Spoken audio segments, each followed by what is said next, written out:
Dear students, एक problem आपसे discuss करते हैं which is related to the arithmetic progression and geometric progression.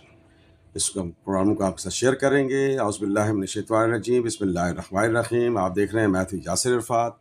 आइए क्वेश्चन को डिस्कस करते हैं, then we will go through the solution. कह रहा है the first three terms of an arithmetic progression, in short हम इसको AP भी कहते हैं।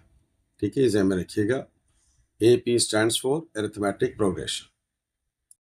The first three terms of an arithmetic progression are 4x and y respectively.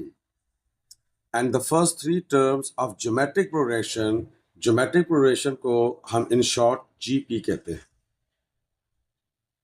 ठीक हो गया? The first three terms of a geometric progression are x, y and 18 respectively. It is given that the both x and y are positive. Find the value of x and the value of y, number one, and number two, find the fourth term of each progression. तो बेटा अब dear students, आपको ये पता होना चाहिए कि what is AP। AP means arithmetic progression. What is arithmetic progression? In which the difference between two consecutive term remains same. दो टर्म्स के दरमियान अगर डिफरेंस सेम हो तो उस प्रोग्रेशन को अरिथमेटिक प्रोग्रेशन कहते हैं। ज्योमेट्रिक प्रोग्रेशन क्या है? The ratio between two consecutive term remain same, यानी कि first divided by second, third divided by four and so on. Ratio अगर सेम होगा तो वो अरिथमेटिक प्रोग्रेशन होगी। तो फॉर AP, पहले तो हम इसको लिख लेते हैं। अब आप देखिए गिवन क्या है, 4x y are in AP, ऐसा उसने क्वेश्चन लिखा। तो फॉर AP अरिथमेटिक प्रोग्रेशन, इनका डिफरेंस आपस में कॉमन होता है। तो इसका क्या मतलब हो गया कि x minus 4 will be equals to y minus x। ये AP की क्या है? डेफिनेशन है कि डिफरेंस जो होता है between two consecutive term remain same होता है। इस डेफिनेशन को यूज किया हमने। चूंकि ये AP है तो लिहाजा इसको इसमें से माइनस करें, इसको इसमें से माइनस करें, तो बाय डेफिनेशन हम इसको इक्वल लिख सकते हैं। तो माइनस x इधर आकर क्या हो जाएगा? प्लस x हो जाएगा। y को हम सब्जेक्ट कर लेते हैं। So y is equals to, this is 2x minus 4. This is say equation number 1. Now first portion, the first three terms of an arithmetic progression are 4x and y respectively. हमने यहाँ तक इस data को use किया, हमारे पास एक equation बन गई, y is equals to 2x minus 4. अब हम चलते हैं for GP. GP stands for geometric progression.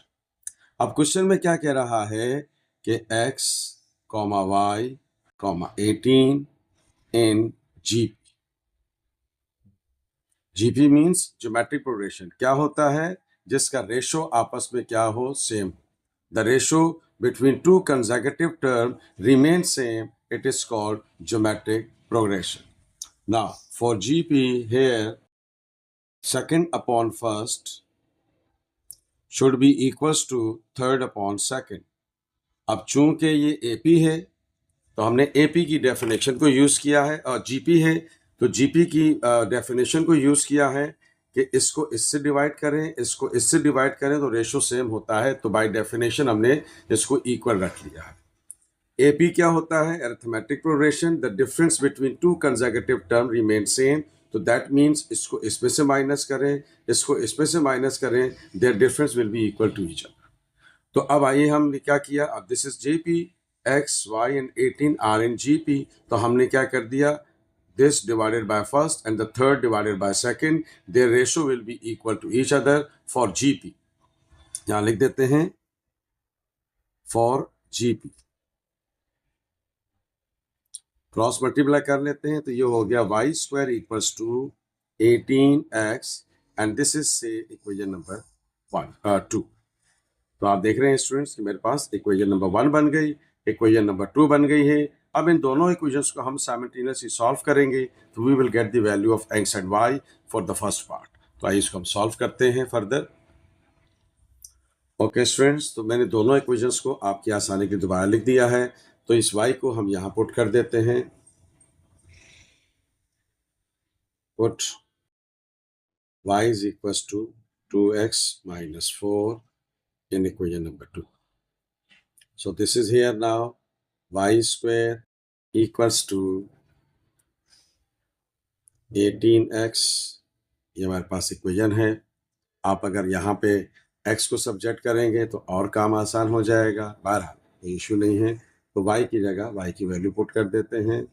2x minus 4 का whole square equals to 18x, a minus b whole square, a square minus 2ab plus b square. So this is 4x square minus 2 2s are 4, 4 4s are 16,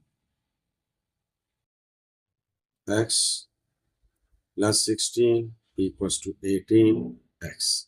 सबको इस तरफ shift कर लीजिए तो ये हो गया 4x square minus 16x minus 18x plus 16 equal to 0।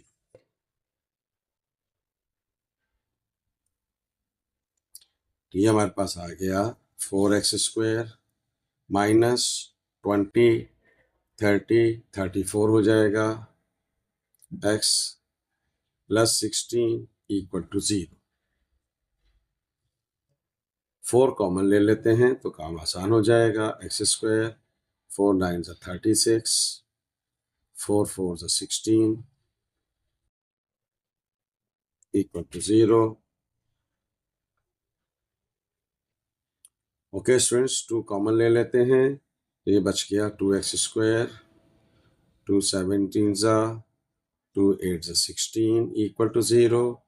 ये हमारे पास आ गया 2x square minus 17 plus 8 equal to 0। 8 2s are 16, 16 1s are 16, इसके फैक्टर्स बन जाएंगे। Minus 16x minus x plus 8 equal to 0। Middle term break कर लिया हमने। 16 minus minus 1 minus 17, just take out 2x common तो ये मेरे पास बच गया 8 minus x minus 1 common, x minus 8 equal to 0. So this is here 8 minus x, 2x minus 1 equal to 0. So this is 8 minus x equal to 0, 2x minus 1 equal to 0. So the one value is x is equals to 1 upon 8, and the another one is x is equals to 1 upon 2. Now we have to put x is equal to 8 in equation number 1 to find out the value of y. आइए check करते हैं। So the value of x is 8 minus 4, 2 8s are 16. So y is equals to 12. तो आप देख रहे हैं students कि मेरे पास x y की वैल्यू आ गई। x हमारे पास 8 था और y हमारे पास क्या आ गया 12। अब दूसरी वैल्यू को हम इग्नोर कर देंगे क्योंकि x इज इक्वल्स टू 1/2 के इक्वेशन 1 में अगर पुट करेंगे, देखें यहाँ 2 रखे 1/2 रखेंगे, 2 2 से कैंसिल हो जाएगा तो 2x, तो ये आपके पास माइनस आपके पास बच जाएगा 3 विच इज़ नेगेटिव। तो हम क्या कहेंगे x इज इक्वल्स टू 1/2, इसको हम क्या कर लेते हैं इग्नोर कर देते हैं। इसको हमने इग्नोर कर दिया क्योंकि क्वेश्चन के मुताबिक हमें क्या रिक्वायर्ड थी, हमें रिक्वायरमेंट थी इसकी पॉजिटिव वैल्यूज। अब सेकंड पार्ट में क्या कह रहा था, अब देखें, आइए दोबारा क्वेश्चन की तरफ चलते हैं। क्वेश्चन में पहले पार्ट में क्या कह रहा था, find the value of x and y। ये हमारे पास x और y की वैल्यू आ गई। हाफ को अगर हम रखेंगे 1 में तो चूंकि y की माइनस वैल्यू आएगी तो इसलिए हम इसको इग्नोर कर दिया है। ठीक है स्टूडेंट्स, अब क्वेश्चन में कह रहा है find the fourth term of each progression. अब हमें इसकी फोर्थ टर्म निकालनी। तो अब आप देखें कि पहले तो आपने AP को लेके चलें फॉर AP। तो AP क्या था हमारे पास, AP था 4, x, y। तो ये हो गया 4, x कितना है हमारे पास 8, y कितना है हमारे पास 12। तो ये मेरे पास इसकी 3 कंसेक्यूटिव टर्म्स आ गई। अब आप देखें कि 8 में से 4 को माइनस करें तो क्या बचता है 4, 12 में से 8 को माइनस करें तो क्या बचता है 4। तो इसका मतलब क्या है, it's fourth term will be 12 plus 4 16, आप इसका डिफरेंस को ऐड करते जाएंगे, अगली टर्म आती जाएगी। तो इसका मतलब क्या हो गया कि T4 जो है वो हमारे पास आ गया 16। तो पहली प्रोग्रेशन की वैल्यू भी आ गई, 3 टर्म्स भी आ गई और हमारे पास ये इसका रिजल्ट भी आ गया। अब फॉर GP जो 3 नंबर्स गिवन थे हमें, उसकी तरफ चलते हैं। तो अब आप देखें डियर स्टूडेंट्स, क्या था, x, y, 18। तो आपने x क्या निकाला 4, y क्या निकाला 8, 18। अब ये क्या है, GP है। अब GP क्या होता है, सेकंड को फर्स्ट से मल्टीप्लाई डिवाइड करना है और थर्ड को सेकंड से डिवाइड करेंगे तो उसका रेशो क्या होगा, सेम होगा। ओके स्टूडेंट्स, थोड़ी करेक्शन कर लें। x आपके पास कितना है 4 और आपके पास जो है y क्या था, हमारे पास 12 था, ठीक है ना। x क्या है हमारे पास, इसको थोड़ी सी करेक्शन कर लेते हैं। ओके, x हमारे पास क्या है 8 और y हमारे पास क्या है 12 और 18। तो ये हमारे पास क्या है R in GP। अब देखें स्टूडेंट्स, ये तो मेरे पास फर्स्ट 3 टर्म्स आ गई GP के लिए, ठीक है। ख्याल रखिए कि मैंने गलती से वैल्यू लिखी थी। वेल ये मेरे पास GP आ गया। तो अब आप देखें कि अगर मुझे रेशो कैलकुलेट करना हो तो ये क्या हो जाएगा, 12/8, 12/8। ओके स्टूडेंट्स, आप इसकी फोर्थ टर्म निकाल सकते हैं। तो हमारे पास फार्मूला क्या है, TN = ARn-1, ये फार्मूला है। TN और AN दोनों सेम होते हैं, TN भी लिख सकते हैं, AN भी लिख सकते हैं। वैसे तो आप R³ लगा के अगले को मल्टीप्लाई लगाएं तब भी आ जाएगा। हम इसकी फोर्थ टर्म ऐसे निकालते हैं, T4 का मतलब N4। A आपको दिया हुआ फर्स्ट टर्म, R आपके पास क्या है, सेकेंड अपॉन फर्स्ट, ये क्या हो जाएगा 12/8। 4 3 = 12, 4 2 = 8। तो इसका मतलब क्या हुआ कि R की वैल्यू क्या आ गई, 3/2। तो ये R की वैल्यू आ गई 3/2। 4 हमने क्या कैलकुलेट किया है, फोर्थ टर्म है तो n की जगह 4 आ जाएगा। तो ये मेरे पास की फोर्थ टर्म आ जाएगी, ये हो गया 3/2, ये हो गया पावर 3, ये हो गया 8।